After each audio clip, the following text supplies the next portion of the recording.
Hello. I hope कि कल जब मैंने आपसे कहा था कि अब हम नेक्स्ट चैप्टर जब भी शुरू करेंगे तो हमको एनसीईआरटी लेकर बैठना है, एनसीईआरटी की एक बार रीडिंग कर लेनी है।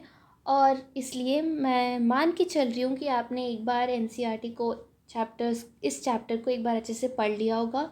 कोई भी आपके मन में कोई डाउट होगा या फिर चैप्टर पढ़ते समय कुछ समझ नहीं आया होगा तो वो आप अपने दिमाग में रखिए। और अभी लेक्चर करते समय अगर नहीं समझ में आता है वो तो आप कमेंट्स में पूछ लीजिएगा, तो मैं उसका जवाब दे दूँगी।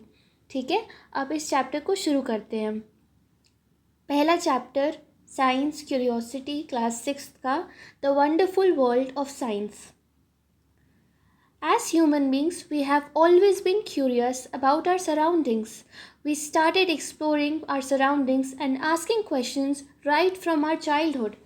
जैसे ही हम छोटे बच्चे होते हैं, एकदम छोटे, तब से हमारे मन में इतनी सारी क्यूरियोसिटी होती है कि ये चीज़ ऐसे क्यों हो रही है, ये चीज़ यहाँ पर क्यों की जा रही है, ऐसे ही क्यों होता है, और इसको करने से हमको क्या फ़ायदा हो रहा है। ऐसे बहुत सारे सवाल बच्चों के मन में होते हैं जिसकी वजह से हम उसके ऊपर काम करना शुरू कर देते हैं। ऐसे ही जैसे इंसान जब इवॉल्व होना शुरू हुए थे तब से उनके मन में भी बहुत सारी क्यूरियोसिटीज़ थी, अर्थ को लेकर, सन को लेकर, सोलर सिस्टम को लेकर, अर्थ के एलिमेंट्स को लेकर, पेड़ पौधों को लेकर, जानवरों को लेकर बहुत सारी क्यूरियोसिटी थी। आपसे कोई अगर पूछे कि साइंस क्या होता है तो आप क्या जवाब देंगे? मैं आपको एक टाइम दे रही हूँ, आप वीडियो पॉज करके सोच सकते हैं कि साइंस आपके लिए क्या है।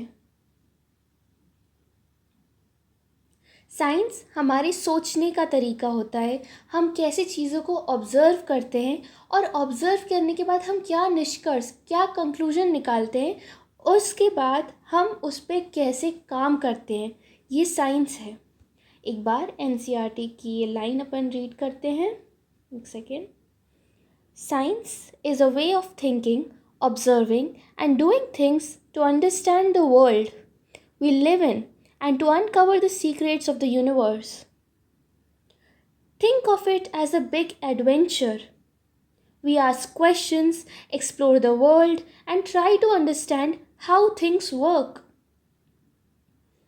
Curiosity, which is where the title of this book comes from. ठीक है? Now, आप सोचो कि किस किस टाइप के एनवायरनमेंट्स अपने अर्थ पे हैं। हमारे पास डेजर्ट्स है, हमारे पास सी है, कोस्ट है, प्लेटू है, हिल्स है, प्लेन्स है। हमारे पास अलग अलग टाइप की सॉइल्स अवेलेबल है। सैंडी सॉइल है, लोमी सॉइल है, ड्राई है, वेट है, रेड है, ब्लैक है। तो इन सारी ऑब्जर्वेशंस हमने कैसे की, इतनी सारी ऑब्जर्वेशंस हमने कैसे की? हम चुपचाप चीज़ों को ऑब्ज़र्व करते रहे, और जैसे जैसे हम ऑब्ज़र्व करते जा रहे थे हम उन चीज़ों को रिकॉर्ड करते जा रहे थे। और रिकॉर्ड करते करते हमने देखा कि कैसे looked up at the night sky and wondered why the stars shine, watched a flower bloom and wondered how it knows when to open। है ना? जब भी आप किसी फ्लावर बड को देखोगे तो आपको लगेगा कि ये ब्लूम होने वाला है, बट उसे कैसे पता कि वो ब्लूम होने वाला है? बिकॉज नेचर ने अपने आप को इस तरह से इवॉल्व किया है कि उसे पता होता है कब क्या करना है। These are just a few of the many mysteries that science helps us unravel. The most wonderful thing about science is that it is everywhere. हर जगह है साइंस। आप जहाँ देखना चाहोगे आपको वहाँ दिखेगा। जैसे यहाँ पर आपको इमेज में दिख रहा है, ये माउंटेनियस रीजन्स है, फिर उसके बाद आपको दिख रहा है डेजर्ट है। जैसे अभी हमने लैंडफॉर्म डिस्कस की, कोस्टल प्लेटफॉर्म है, कोस्टल लाइन है। The vastness of outer space, from what it is cooking in the kitchen to what is happening on the play ground. Some of the most groundbreaking discoveries have often come from unexpected places. Under view of water, of an ocean, a galaxy, ये सारी आपकी अलग अलग locations है अर्थ की जिसमें आप देखोगे कि ना सिर्फ लैंडफॉर्म्स अलग है, वहाँ की वेजिटेशन अलग है, वहाँ पर मिलने वाले जानवर भी अलग होंगे और वहाँ पर रहने वाले इंसानों के एडेप्टेशंस भी अलग होंगे। अलग तरीके से घर बनेंगे, अलग तरीके से खाना पीना रहना होगा, अलग कपड़े होंगे, अलग रहन सहन होगा, है ना। जो डेजर्ट में रहने वाला इंसान है वो कोस्ट में रहने वाले इंसान से अलग दिखेगा, उसके पहनने ओढ़ने का ढंग अलग होगा, है ना। और वैसे ही आप अगर देखोगे कि डेजर्ट में मिलने वाले जो प्लांट्स हैं वो अंडर वाटर ओशन में मिलने वाले प्लांट्स से अलग दिखेंगे। यहाँ पर ही जैसे आपकी कोर्स वेजिटेशन है, बहुत ही ड्राई एरिड वेजिटेशन है, यहाँ पर आप देखोगे कि यहाँ पर कोरल्स हैं, यहाँ पर फिशेस हैं, तो यहाँ पर पानी ज़्यादा है, वहाँ पर कम है। तो जैसे सन, वाटर, एयर, सॉइल, इन सारी चीज़ों से ये सारी चीज़ें अफेक्ट होती हैं। Back to science. Science is like a giant and unending jigsaw puzzle. Unending jigsaw puzzle. Every new discovery we make adds to another piece of the puzzle. मतलब कि ऐसा नहीं है कि आपका पज़ल आप जैसे जैसे एक एक पीस ऐड करते जाओगे वो चीज़ जुड़ती जाएगी। साइंस ऐसी चीज़ है कि आप जितनी ज़्यादा चीज़ें उसमें ऐड कर रहे हो उतना ज़्यादा आपको क्यूरियोसिटी बढ़ती जाएगी कि अरे ये चीज़ यहाँ से ऐड की तो ये चीज़ इससे कैसे जुड़ गई, और इस चीज़ से जुड़ने वाली तो दूसरी चीज़ थी, तो इनका आपस में क्या रिलेशन है। इस टाइप की क्यूरियोसिटी आपके दिमाग में बनी रहनी चाहिए जैसे ही आप साइंस को एक्सप्लोर करते जाते हो। There is no limit to what we can discover since every new piece or knowledge leads to more questions and more things to find out. Sometimes we find that a piece of this puzzle has been put in the wrong place and needs to be moved. New discoveries often change understanding of the world. जैसे जैसे आपको नई नई चीज़ें पता चलती जाती है आपको लगता है कि पहले जो हमको चीज़ें पता थी वो या तो गलत थी या तो हमें आधी पता थी या तो शायद हमारा अप्रोच ही गलत था। As you go through this book, you will encounter interesting ideas, do some thought-provoking experiments, and find out how they are useful in our daily lives. सबसे पहले शुरुआत करते हैं with our home, the planet Earth. The only planet we know to support life. हालांकि अभी experiments हो रहे हैं, डिस्कवरीज हो रही हैं कि और भी प्लैनेट्स हैं, जैसे एक के से नाम वाला प्लैनेट है वो मुझे याद नहीं आ रहा, आपको पता है तो कमेंट कर देना। और वहाँ पर भी लाइफ इवॉल्व हो रही है, जैसे अर्थ कई हज़ार सालों पहले था या कई लाखों साल पहले जैसा था वैसा वो प्लैनेट अभी है और वो इवॉल्व कर रहा है। तो साइंटिस्ट का कहना है, एस्ट्रोनॉमिस्ट का कहना है कि वहाँ पर भी लाइफ सपोर्ट हो सकती है, बट अभी तक हमको कोई ऐसा पुख्ता सबूत नहीं मिला है कि वहाँ लाइफ होगी। तो इसलिए earth is the only planet we know that supports life and it has an environment that we must protect.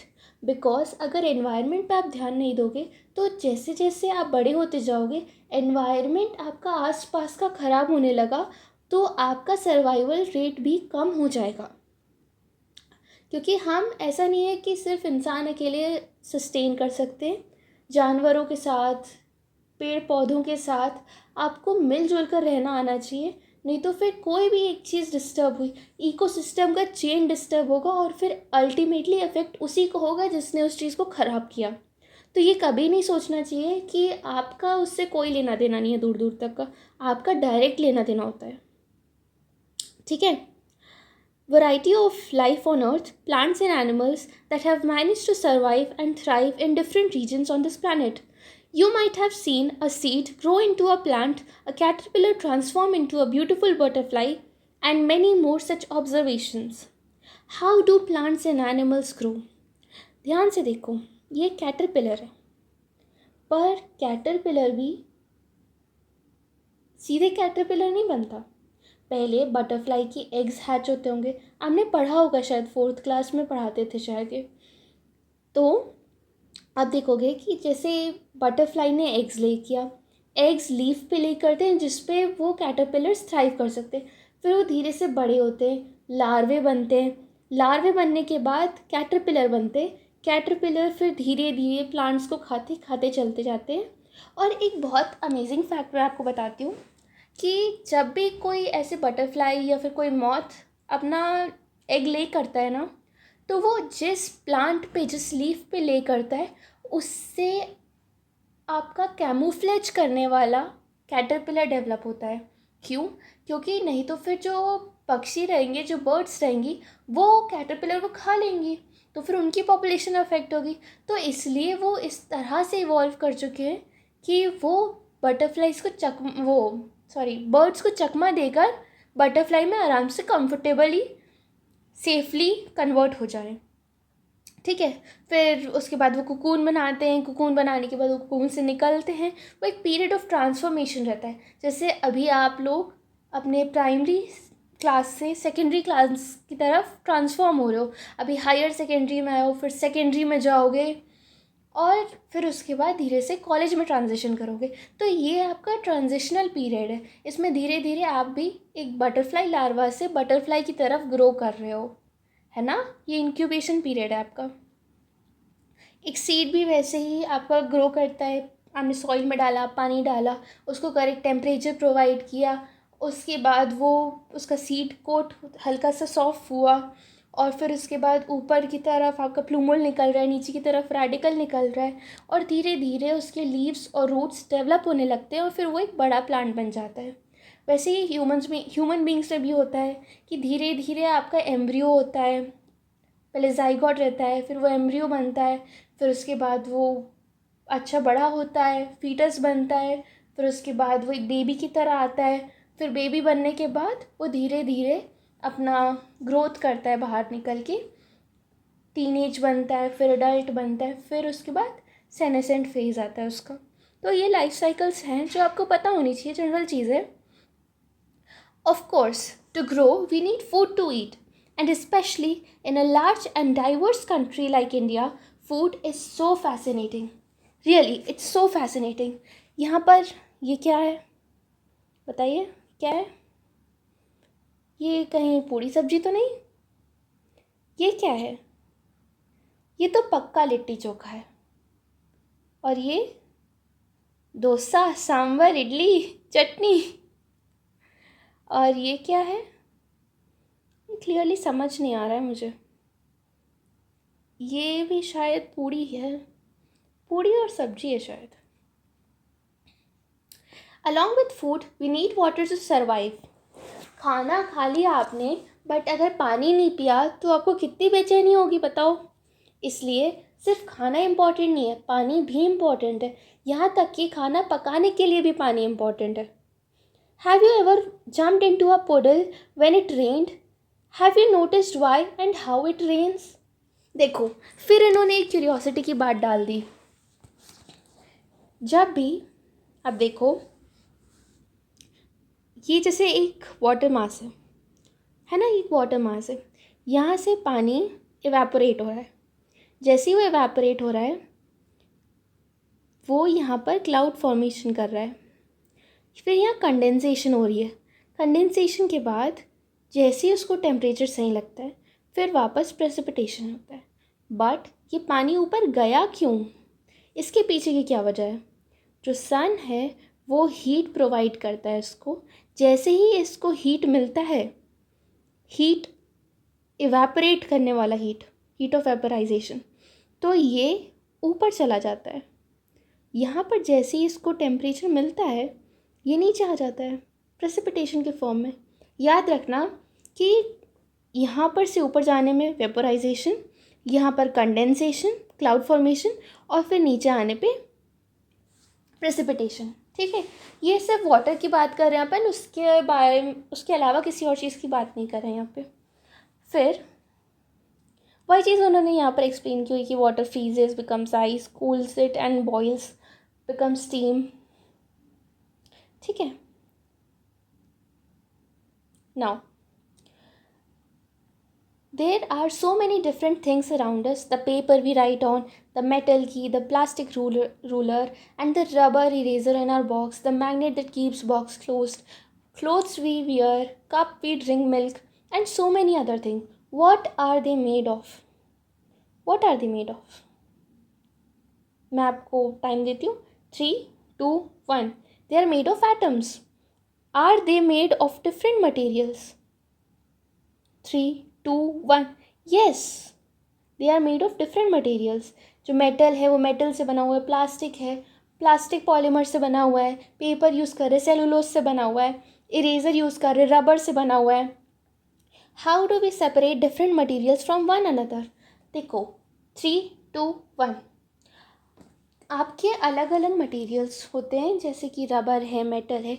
Metal को आप किसी भी चीज़ से कैसे डिफ्रेंशिएट करोगे? सबसे पहला तो अगर वो फेरोमैग्नेटिक है तो आप एक मैग्नेट लाओगे पास में, और अगर वो अट्रैक्ट हो रहा है या रिपेल हो रहा है तो आपको पता चल जाएगा कि वो मैग्नेटिक है, और जो दूसरी चीज़ है वो मैग्नेटिक नहीं है.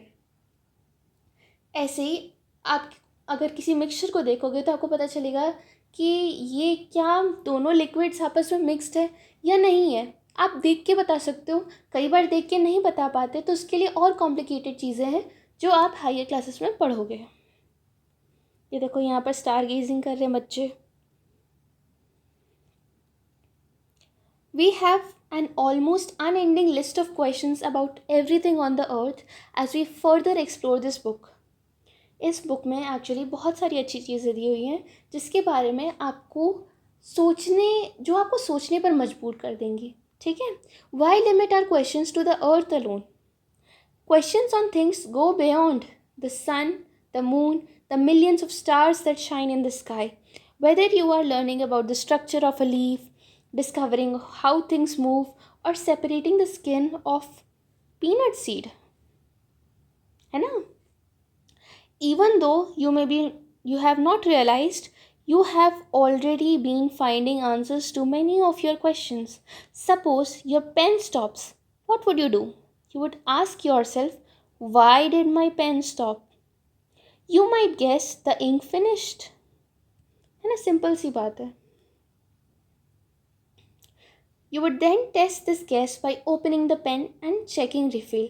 If it is empty, you would know that your guess is right. But suppose you found that ink was not finished. Now what would you do? You would make another guess. Perhaps the ink might have dried up. जैसे आपने pen लिया, आप pen से लिख रहे हो आराम से, और वो पेन चलते चलते अचानक से बंद हो गया, तो आप सोचोगे कि हो सकता है कि पेन की इंक ख़त्म हो गई. अब आप खोलोगे उसको, चेक करोगे कि पेन में रिफ़िल है कि नहीं है. 2 पॉसिबिलिटीज़ होंगी इसकी. या तो पेन की रिफ़िल ख़त्म हो गई हो, ठीक है, तो आपका गैस करेक्ट हो गया. बट अगर पेन की रिफ़िल ख़त्म नहीं हुई है तो आपका गैस इनकरेक्ट हो गया. इनकरेक्ट में क्या ऑप्शन है कि वो सूख गया है ना, या फिर वो एंड में रहता है तो फिर वो नहीं निकलता है, उसकी टिप तक नहीं पहुंचता है तो फिर वो नहीं निकल पाता है. ये भी एक पॉसिबिलिटी होती है, उसमें नहीं दिया है बट होता है, प्रैक्टिकल है. ठीक है. तो ऐसे में आपको हमेशा 2 पॉसिबिलिटी मिलेंगी, या तो आपका गैस करेक्ट हो जाएगा या फिर इनकरेक्ट हो जाएगा. दोनों केस में आपने एटलीस्ट गैस तो किया है ना. This is exactly how science works. The way you try to find why your pen stopped writing is an example of scientific method. पहली एक्टिविटी है, write a similar problem that you tried to solve. What steps did you take? कोई भी ऐसी day to day की activity लिखो आप कि आपको अचानक से क्या फील हुआ, और जैसे ही वो चीज़ हुई आपने क्या स्टेप लिया उस चीज़ को सॉल्व करने के लिए. Science is not just about memorising facts और फिगर्स और डूइंग एक्सपेरिमेंट्स. जिससे हमेशा से आपको लगेगा कि बोरिंग होता है, साइंस में क्या रखा है. जैसे ही बड़े होंगे फिर साइंटिस्ट होते हैं, इंजीनियर्स होते हैं, हम जो भी चीज़ें पढ़ रहे हैं डेसिमल को कभी काम ही नहीं आएगा, हमने फ्रैक्शंस पढ़ा वो कभी काम नहीं आएगा. बट एक्चुअल में जब आप प्रोफेशंस में उतरोगे तब आपको पता चलेगा कि वो सारी चीज़ें एक्चुअली प्रैक्टिकल होती हैं. बट ऐसा नहीं है कि हमेशा वही चीज़ें लिमिटेड है. साइंस लिमिटेड नहीं होता, कभी लिमिटेड नहीं होता. अगर आपको साइंस बोरिंग लग रहा है तो आपके टीचर की गलती है, या फिर आपका स्पार्क उतना नहीं है कि आप उस चीज़ को समझ पा रहे हो. आपको धीरे धीरे अपने आप को टाइम देना पड़ेगा कि आप उस चीज़ को समझ पाओ, आगे बढ़ पाओ. ठीक है. It is about following a step-by-step process that helps us finding answers to our questions. ऐसा नहीं है कि आप साइंस पढ़ रहे हो तो आप साइंटिस्ट हो, नहीं. बट ऐसा भी नहीं है कि अगर साइंस नहीं पढ़ रहे हो तो आपको साइंस से कोई लेना देना नहीं है. अगर आप साइंस नहीं पढ़े हुए हो तो भी आप साइंटिफिक मेथड अप्लाई कर रहे होगे, अननोइंगली कर रहे होगे, बट कर रहे होगे. कैसे? First, we observe something that we find interesting और वी डू नॉट अंडरस्टैंड. है ना? दिन में कितनी बार होता होगा कि आपको लगे कि हमको ये चीज़ समझ में नहीं आ रही है, पर क्यूरियोसिटी है. This is about making us wonder and perhaps think of a question about it. We guess a possible answer to that question. तो ये स्टेप 1, स्टेप 2 और स्टेप 3 कितनी बार होता है दिन में? कई बार होता है. We test this guess through experiments. जैसे पेन वाली बात में आपने खोल के देखा. और more observations. We then try to analyze the results to see if actually answers are question. तो ये 4 और 5th स्टेप भी अपन रोज़ करते हैं. ये सारी चीज़ें अगर आपको नहीं पता हो कि साइंस रिलेटेड है तो क्या आप करनी छोड़ दोगे? नहीं. आपको नहीं पता होगा तो भी आप करते रहोगे. यही साइंटिफिक मेथड है. Scientists are people who follow the scientific method to solve problems or to discover new things. But anyone who follows the scientific method is working like a scientist. जैसा कि मैंने कहा, कुकिंग फूड, दाल क्यों बाहर आ गया? जिससे mummy ने कभी दूध उबालने बोला, देखने बोला, और वो आपकी नज़र इधर उधर हुई और दूध बाहर निकल गया. क्यों हुआ? क्योंकि उसको हीट मिली और वो बाहर आ गया. समझे? ऐसे होता है. Think of a bicycle repair person trying to find out why the tire is flat.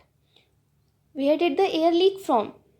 है ना? जैसे ये इमेज में दिखा रहा है कि बाइसिकल का टायर है और वो पानी में डाल के चेक कर रहे हैं कि उसमें पानी जहाँ भी अंदर जाएगा वहाँ से बुलबुले निकलेंगे, तो उसको पता चल जाएगा. तो ऐसे hit and trial, error and trial का मेथड होता है जिसको अपन साइंटिफिक मेथड भी बोल रहे हैं. Electrician trying to find out why light bulb is not working. Is there some problem with the bulb or the switch? वो आके चेक करते हैं, वो हर पॉसिबिलिटी को टेस्ट करते हैं. When we try to find answers to our questions, we are all in a way scientists. Let us think twice and write. Activity 2. Describe a daily life situation where you think someone was following a scientific method. जैसे इतने सारे examples अभी दिए ना हमने कि ऐसे खाना पकाते समय, या फिर जो पंक्चर बनाने वाले भैया हैं, या फिर इलेक्ट्रिशियन भैया है, इन सब की तरह और भी आपको क्या क्या इंस्टेंसेस आ रहे हैं दिमाग में कि ऐसी चीज़ें होती हैं, उसकी एक लिस्ट बनाओ. Do you now realize that there are several daily life situations where we knowingly or unknowingly apply the scientific method? Though we all apply the scientific method to some extent, learning science and developing our capabilities for finding solutions to bigger problems and solving more mysteries of the universe. नहीं समझ आया? हम knowingly या unknowingly scientific method को apply कर ही रहे होते हैं और साइंस सीख रहे होते हैं, बिकॉज साइंस हर जगह है और मेथड आप बिना सोचे भी अप्लाई कर रहे हो. तो इसलिए आप साइंस को डेवलप कर रहे हो, अपनी कैपेबिलिटीज़ को डेवलप कर रहे हो. और जैसे आपने छोटी प्रॉब्लम सॉल्व की, वैसे ही अगर बड़ी प्रॉब्लम आएगी तो भी आप सॉल्व कर लोगे. ये वही चीज़ है, solving the mysteries of universe. इसका क्या मतलब हुआ? यही मतलब हुआ. And to be able to learn science, the first and foremost thing is to be curious and observe your surroundings keenly. आज से एक हफ्ते का आप चैलेंज लो. आसपास जो भी चीज़ें हो रही हैं उनको आप एकदम ध्यान से ऑब्जर्व करोगे. कोई भी चीज़ आपके दिमाग में आ रही है कि ये चीज़ ऐसी हो रही है, ऐसी क्यों हो रही है, क्यूरियोसिटी रखो. अपने किसी बड़े से पूछो कि वो चीज़ क्यों हो रही है. जैसे कोई काम करने वाले आए हैं, प्लम्बर आए हैं, इलेक्ट्रिशियन आए हैं, या फिर जैसे आप साइकिल पंचर गए हो, आप उनसे पूछो कि ऐसी चीज़ आप क्यों कर रहे हो. आपको कैसे पता चला कि यहाँ पर ये फ्लॉ है? आपको कैसे पता चला इसको ठीक कैसे करते? धीरे धीरे क्यूरियोसिटी को जैसे जैसे स्पार्क करोगे, आपके अंदर का साइंटिस्ट जागते जाएगा और आप यूनिवर्स की मिस्ट्रीज़ को सॉल्व कर पाओगे. If you have to ask why about something, what would you ask about? Activity 3 पढ़ना है अपन, ठीक है. Try to write down how you would attempt to find an answer to your question. If you have to ask why about something, what would you ask about? आसपास जो भी चीज़ें हो रही है उनको ऑब्जर्व करो और क्यों हो रहा है पूछो. उसकी एक लिस्ट बनाओ और फिर अपने टीचर को दिखाना जाके. Science is rarely done alone. Often in large teams scientist work together. कोई भी चीज़ को फॉलो करना है या किसी कंक्लूजन को रीच करना है तो साइंटिस्ट भी अकेले नहीं कर पाते, क्योंकि वो बड़े होते हैं और उनके पास और भी बहुत कॉम्प्लिकेटेड प्रॉब्लम्स होती है, तो वो अकेले सॉल्व नहीं कर पाते. वैसे ही हो सकता है कि आपकी एज में आप अकेले सारे आंसर्स नहीं ढूंढ पाओ, तो इसलिए आप अपने फ्रेंड्स के साथ जुड़ो, उनके साथ मिलकर अपनी क्यूरियोसिटी को बढ़ाओ और साथ मिलकर आंसर्स फाइंड करो. जैसे इसमें साथ में एक्सपेरिमेंट्स हो रहे हैं, कोई भी लैब वगैरह में कुछ भी एक्सपेरिमेंट आपको दिखा रहे हैं टीचर्स या फिर कहीं भी ले जा रहे हैं, तो आप जाओ, सीखो, ग्रुप में काम करो. इससे आपकी टीम स्किल्स भी अच्छी होंगी. Of course, remember that you will not find answers to all your questions in grade 6. Do not worry. You are embarking upon a journey of science for the next 5 years or even beyond. है ना? तो आराम आराम से चलो, चिलो के चलो, कोई टेंशन लेने की बात नहीं है. ज़िंदगी बहुत लंबी है, आपको बहुत कुछ करना है और अपने आप को लिमिट मत करो कि मुझे यही चीज़ करनी है, इतनी ही करनी है. अभी तो आपके पास ओलंपियाड्स वगैरह भी आएंगे. आप ये मत सोचना कि इस ओलंपियाड के आगे ज़िंदगी नहीं है, क्योंकि आप धीरे धीरे अपने आप को ना ऐसे लिमिट करते जाते हो. अभी ये ओलंपियाड्स के चक्कर में पढ़ोगे, फिर उसके बाद कॉम्पिटिटिव एग्ज़ाम्स के चक्कर में पढ़ोगे, तो इसलिए आराम आराम से one step at a time चलो. अपने कॉन्सेप्ट्स को फोकस करो और अपने टेस्ट अटेम्प्टिंग स्ट्रैटेजी को चेंज करो. ठीक है, अभी बहुत लंबा लंबा सोचने की ज़रूरत नहीं है. अभी आप बहुत छोटे हो और चिंता करने की बात नहीं है. चीज़ें अपने आप फिगर आउट हो जाती हैं. ठीक है. Much like the children enjoying the rain, science is all about joyful exploration. Enjoy your scientific journey, keep exploring, and never stop wondering about the amazing mysteries of the universe and asking you questions. Are you ready to embark upon the journey of science? Let's get started. यहाँ हमने chapter 1 complete किया science का. अब हम chapter 2 की तरफ बढ़ेंगे या फिर एनसीईआरटी के क्वेश्चन सॉल्व करेंगे. मेरे ख्याल से तो इसमें कुछ दिया नहीं था खास, तो हम चैप्टर 2 की तरफ ही बढ़ेंगे.